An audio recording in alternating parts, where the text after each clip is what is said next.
First, let me say what a pleasure and honor it is to be together with you, and also to thank the people of Taiwan for the absolutely wonderful reception and visit that my wife and I celebrated just 2 weeks ago. So we had a fantastic time with the Tang Prize Week. And met some of you and really cherished the visit and look forward to the next time to be together. And I thank you for the chance to share some thoughts with you about Ukraine. And maybe I will be on the briefer side so that we can have some discussion also.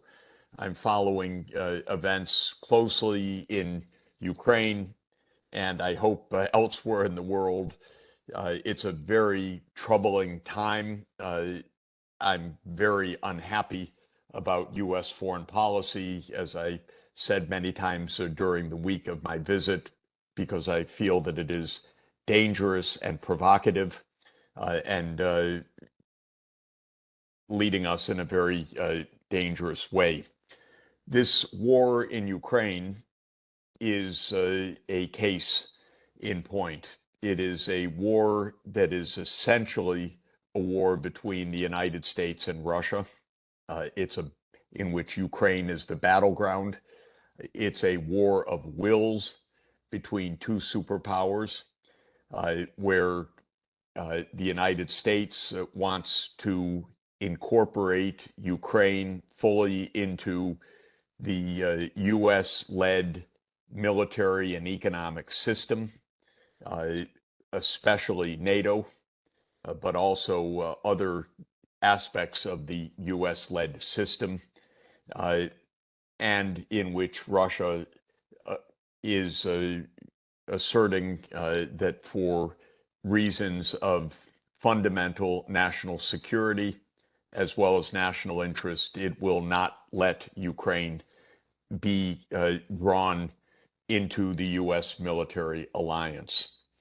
This is at the core of this war. And so far, both sides are playing a game of escalation and chicken, in which each side escalates, daring the other side to escalate, and in which Ukraine suffers more and more grievous disasters as a result of this mutual escalation. But the Ukrainian government is a party to this war also, because it is a Russophobic government that signed on to the idea of defeating Russia with the U.S. backing. This is an impossible goal, literally absolutely impossible, but it is the stated objective and real objective of the Ukrainian government. And so it is a objective that is leading Ukraine to destruction as we speak. The roots of this conflict, of course, go back to the dissolution of the Soviet Union, when the 15 states of the Soviet Union became independent. And Ukraine was early in declaring its independence in 1990. Even before the dissolution of the Soviet Union, it was a precipitator of the dissolution. But in Ukraine's declaration of independence, and it's in an initial constitution, Ukraine said that it would be a permanently neutral state. And this is very important.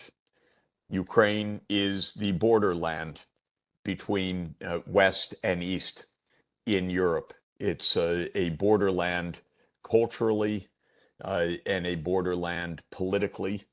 It's the dividing line between the Catholic and Protestant West and the Orthodox East.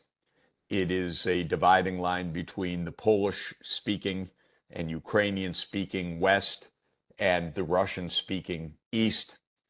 And of course, the word Ukraine itself in Russian means borderland, and it was always viewed by Russia as a protective zone against Western invasions. Western invasions which came repeatedly to Russia, including from Poland in the 16th and 17th centuries, and from Napoleon and from Hitler, that Ukraine was the western boundary and, in effect, also a safety zone to some extent for the heartland of Russia. Well, in 1991, the Soviet Union ended. Ukraine became independent and a neutral country that was divided between ethnicities, Ukrainian in the West, Russian in the East. Quite fragile. I was an advisor to the first government of independent Ukraine, and the situation was quite miserable, and the country barely functioned as an independent country. It had been an administrative region of the Soviet Union for 75 years, and for hundreds of years before that, it had been an administrative region of the Russian Empire. So it had never been an independent state for an operational period of time, and it showed. So it was a very difficult start. But it survived the initial few years. And at the beginning of the 1990s, of course, Russia was very vulnerable in financial crisis. And my job as an advisor to President Yeltsin was to try to help to raise Western finance to help Russia to stabilize in the immediate aftermath of the end of the Soviet Union. I failed completely in that because the United States was implacably opposed to any kind of financial support for Russia in stabilization. And indeed, Russia did not stabilize for almost a decade after the fall of the Soviet Union. And that built up a lot of resentment, of course, but it was even more indicative of the US political attitude, which is that the United States had won the Cold War, and there was no reason to support even the successor state of the Soviet Union that was aiming to become a normal, peaceful, cooperative state in the system. Better to let it be weak, let it fail, and for the United States to enjoy its unipolar power that came with the demise of its foe. And this was the US attitude I came to discover, and I really disliked it from the beginning because it's an attitude of arrogance and ignorance, and it came back to haunt the United States in this arrogance. But one of the first actions of the US in this new unipolar environment was the expansion of NATO. And this, of course, came despite the explicit promises that had been made by the US government and the German government to President Gorbachev in 1990 that with the end of the Soviet military alliance, the Warsaw Pact, NATO would not take advantage. And so it would be safe for Germany to unify because NATO would not move 1 inch eastward, to use the phrase that James Baker used in 1990 with Gorbachev. And Gorbachev said, yes, that is essential, that NATO not expand. Gorbachev was very trusting. He was a person of peace. The United States is very duplicitous. And as soon as they had the opportunity, they broke the promises and indeed declared, we never made any promises at all. This is the US way. So by 1992, the United States started to plan the expansion of NATO. And this was controversial within the U.S. government because there were parts of the U.S. government that were opposed to breaking the promise that had been made. And most notably in the Clinton administration, the Secretary of Defense, William Perry, was opposed to NATO enlargement and even considered resigning in 1995 over this push for NATO enlargement. But President Clinton decided to expand NATO. I think this was basically a decision of the U.S. security apparatus, but it was combined with a lot of lobbying in the United States by the military companies, especially Raytheon, which led the lobbying effort, and also by the Polish American community, the Czech American community, the Hungarian American community, which pressed for NATO enlargement. Now, as you know, NATO enlarged in two big waves. First, in the end of the 1990s to Hungary, Poland, and the Czech Republic. And Russia was quite unhappy about this, but not vociferously unhappy, because those are countries in Central Europe. They are not on the Russian border, and they are not the most sensitive spots for Russia.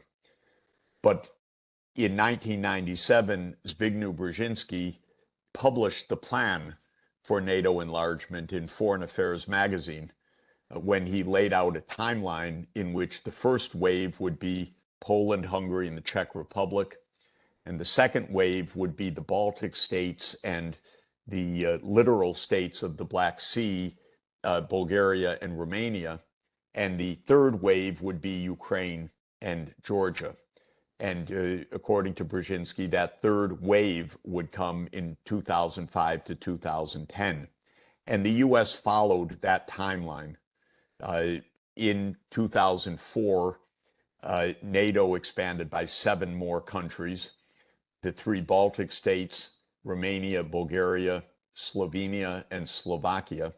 And in 2008, famously, the Bush administration insisted at the Bucharest NATO summit that Ukraine and Georgia will become NATO members.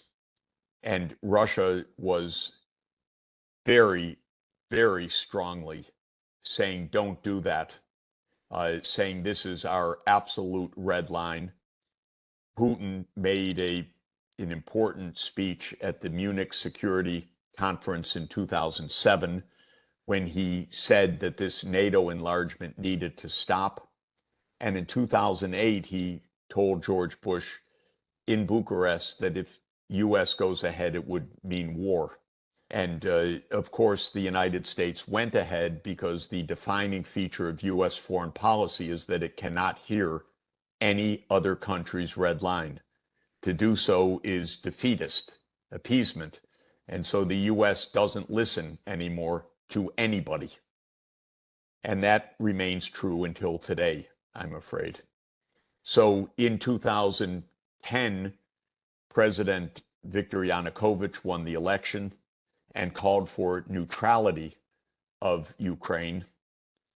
But in 2013, when he resisted signing an association roadmap with the European Union, saying that it had to be delayed because Russia was objecting to parts of it, a protest broke out that was heavily stoked by the United States. So the U.S. poured in a tremendous amount of money and organizational effort and media support to stoke the protests in the Maidan demonstrations. And I know some of that firsthand because one of the leading NGOs explained to me how much American money was flowing into supporting the demonstrations.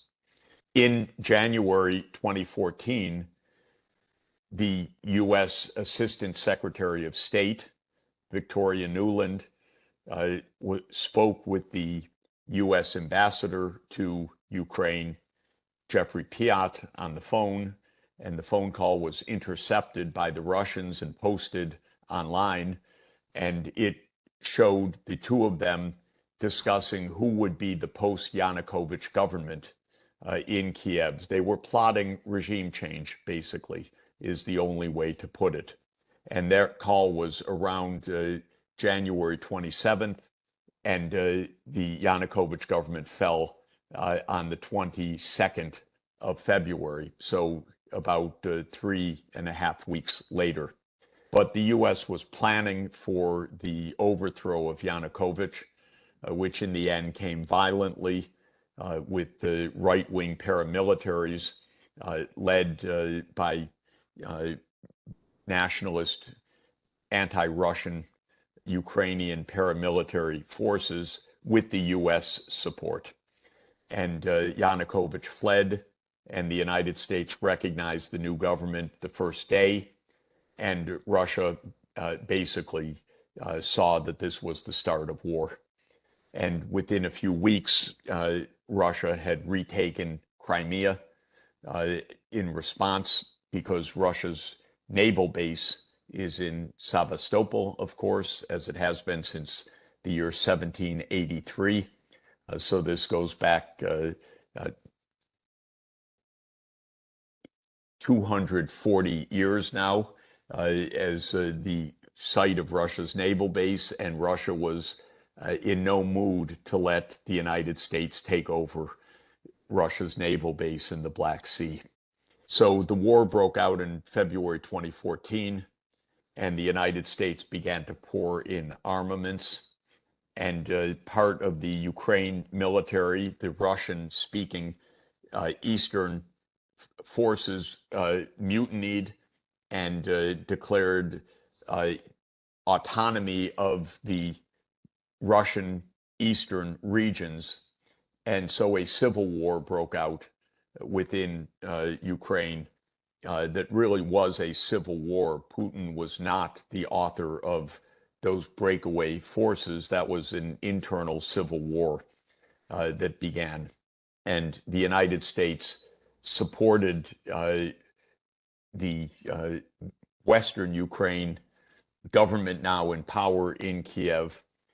And though two agreements were negotiated, the Minsk I and Minsk II agreements, to reestablish peace internally in Ukraine based on autonomy of the eastern regions, Lugansk and Donetsk, the Ukrainian government, with the strong support of the United States, rejected implementation of those agreements. And that's also quite interesting, because the Minsk II agreement was unanimously backed by the UN Security Council, but this had absolutely no effect on U.S. foreign policy, which, again, truly does not care at all about a UN Security Council vote. And the U.S. urged Ukraine not to implement the agreement, which was very much in line with the Ukrainian government's view. At the same time, France and Germany were guarantors of the Minsk II agreement, and they also provided no impetus or advocacy for the implementation of the agreements. And the combination of the military coup, the arming of Ukraine by the United States, and the failure of the Minsk II agreements, of course, poisoned the diplomacy, so that the situation between the United States and Russia was very fraught by the end of the 2010s. But surprisingly to me, and alarmingly to me, everything became far worse when President Biden came to office, because Biden came in even more unilateralist and neoconservative than Trump. And this was a big surprise to me. Unilateralist, I mean in the sense of the United States demanding its way, whether in Asia or in Europe.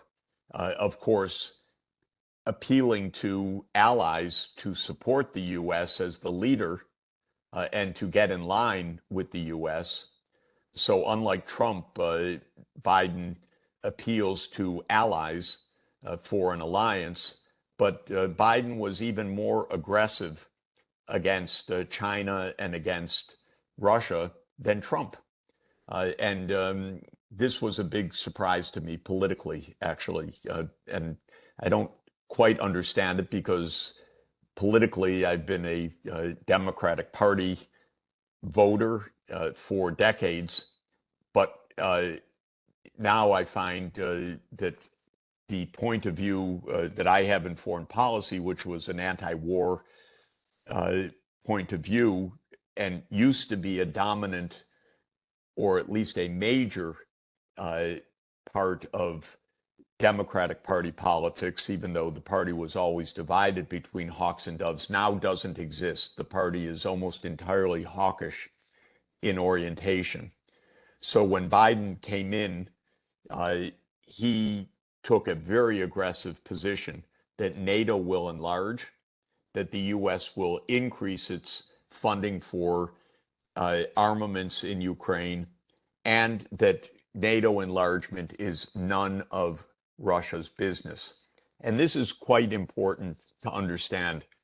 It's formal NATO policy and formal American policy that the issue of NATO enlargement involves only the NATO countries and the candidate country, but no other country has any say in the matter of enlargement, and specifically that Russia has no say in the question of NATO enlargement to Ukraine and to Georgia. That is entirely within NATO and between NATO and Ukraine and Georgia. But when Russia objects, there is no basis for negotiation with Russia over those issues because NATO has no responsibility to any other country about where it is based and how it enlarges. And so 2021 was a very difficult period. Of course, it was also the COVID period, but it was a period of rising tensions between the United States and China and the United States and Russia. And at the end of 2021, on December 17, Russia put forward a draft proposal for U.S.-Russia security arrangements, which called for an end to NATO enlargement and a limitation on the placement of missiles of the United States in areas close to the Russian border. The United States flatly rejected any negotiation over these issues and replied formally to Russia in January 2022 that it would not negotiate on the question of NATO. On February 21st, 2022, the Russian Security Council met, and in the minutes that are online, President Putin asks Minister Lavrov for a statement of the state of negotiations or diplomacy over Russia's security concerns, and Lavrov declares that the negotiations have failed because the Americans have replied that there are no grounds for negotiation over these issues. And President Putin gave an address to the Russian people explaining that we have not been heard, we are left with no alternative, and Russia's invasion took place on February 24th, 2022. It was just 1 week later that Zelensky declared publicly that Ukraine would consider neutrality as a potential way to stop the war.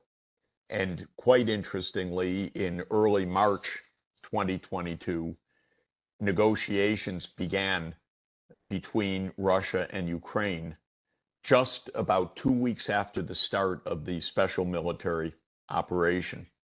And these negotiations were hosted by Turkey.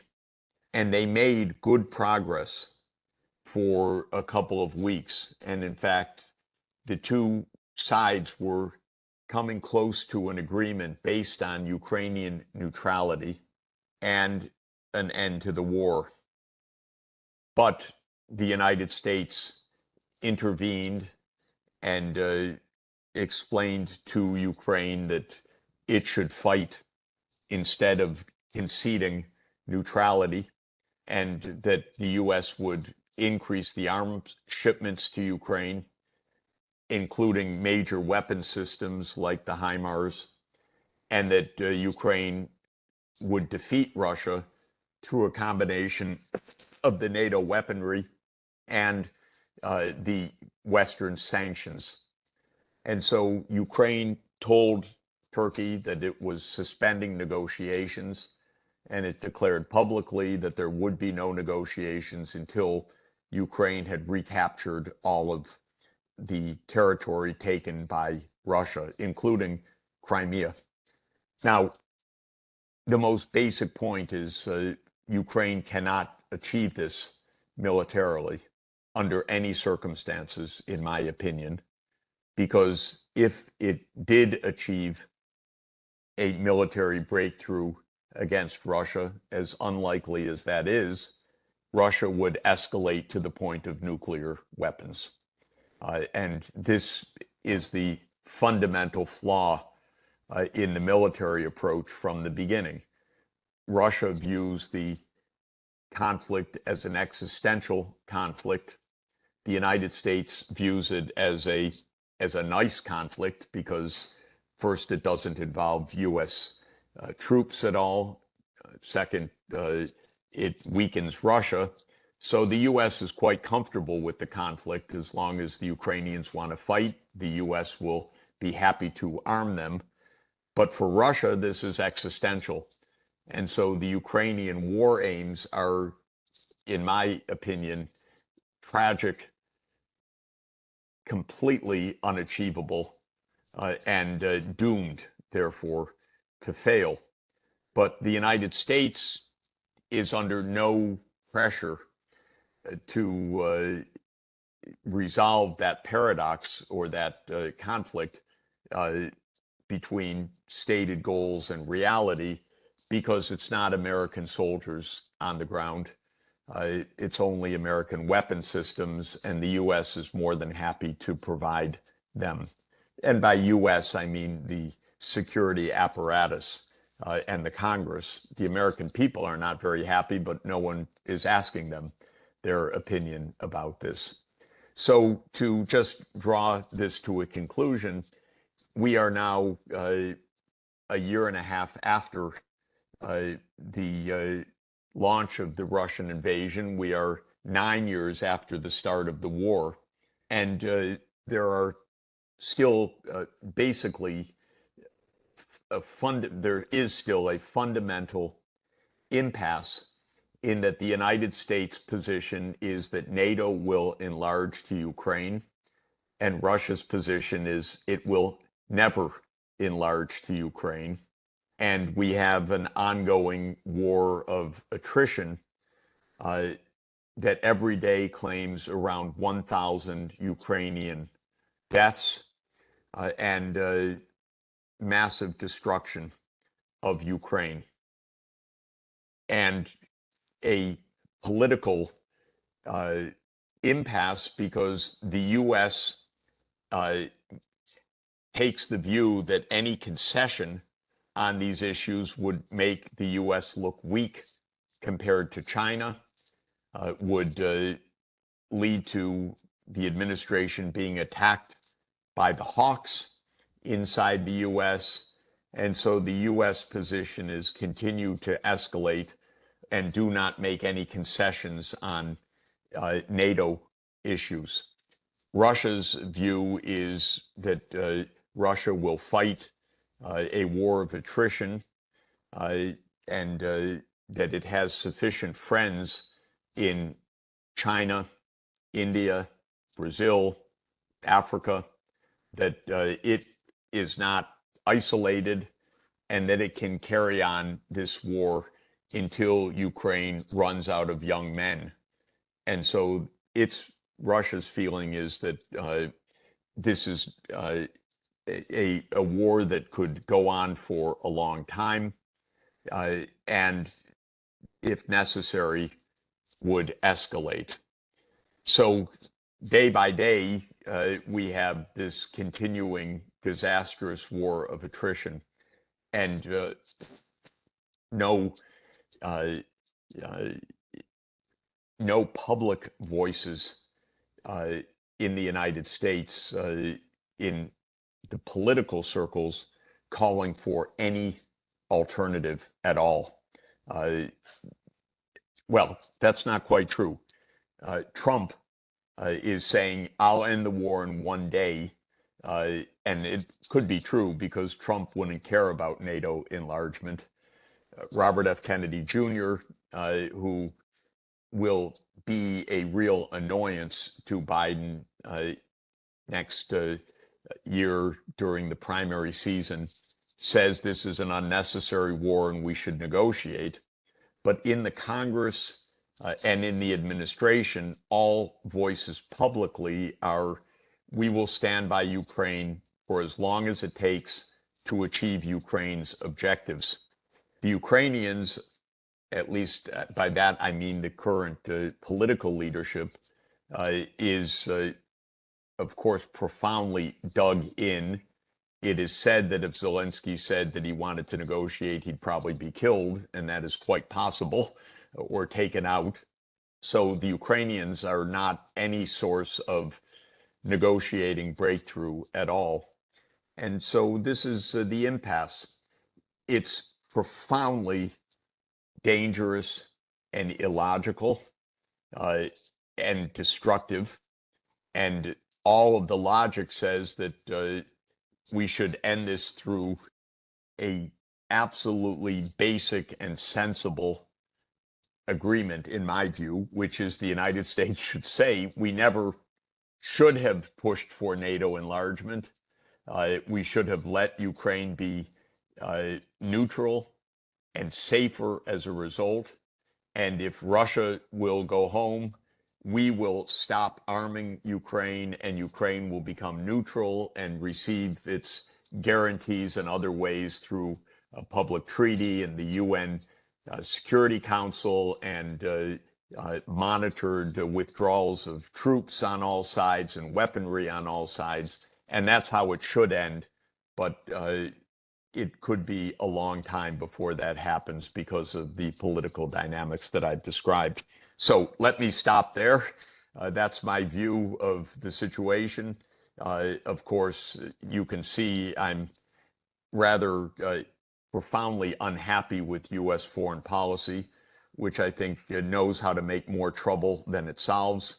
It's very provocative. It's very dangerous. It does not estimate risks well, and it catches other countries in a lot of trouble because it puts them in the middle of great power confrontations. So I'll stop there and turn it back over to you.